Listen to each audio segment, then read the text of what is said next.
Doctor Appalaraju గారు చేసిన నేరం ఏంటి? ప్రధానమైనటువంటి ప్రతిపక్షంలో అతను ఉండడమేనా? లేదు గడిచిన కాలంలో వైఎస్ఆర్ కాంగ్రెస్ పార్టీ ప్రభుత్వంలో మంత్రిగా ఉండడమా? లేదు మీరు చేస్తున్నటువంటి అడ్డగోలు వ్యవహారాల్ని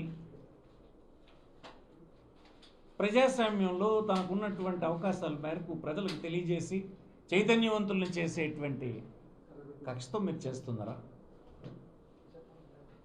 ఇది చాలా విడ్డూరంగా ఉంది ఈ అరెస్ట్ అని ఈ సందర్భం మనవి చేస్తున్నాం. రాష్ట్రంలో సుమారు ప్రతిరోజు ఒక 100 యాక్సిడెంట్లు జరుగుతాయి. అనేక ప్రాంతాల్లో జరుగుతుంటాయి, మనం చూస్తుంటాం. చట్టం ప్రకారం వారిని అరెస్ట్ చేస్తారు పోలీసులు. పోలీస్ స్టేషన్లో 41 నోటీస్తో వాళ్ళని విడుదల చేస్తారు. ఫర్దర్ కోర్టులో ట్రయల్ జరుగుతుంది. చట్టం దాని పని తను చేసుకుపోతుంది.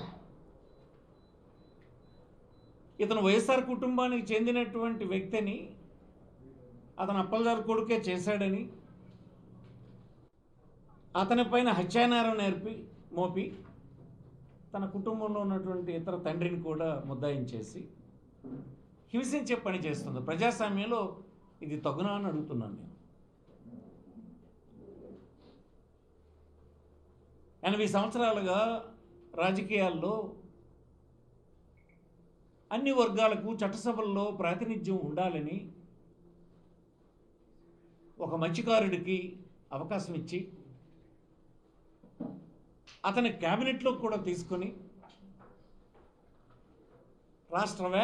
రాష్ట్రవ్యాప్త మత్స్యకారుల సమస్యల్ని బాగా అవగాహన చేసుకుని పనిచేసే శాఖకు అతను నియమించి ఈవేళ 4-8 పోర్టులు రావడానికి పరోక్షంగా ముఖ్యమంత్రి గారి తర్వాత కారకుడైనటువంటి ఒక వ్యక్తిని మీరు సింపుల్గా మోటార్ సైకిల్ యాక్సిడెంట్లో తీసుకెళ్ళి అరెస్ట్ చేస్తున్నారు. తన కొడుకునేమో హత్యానేరం కింద జైల్లో పెట్టించారు.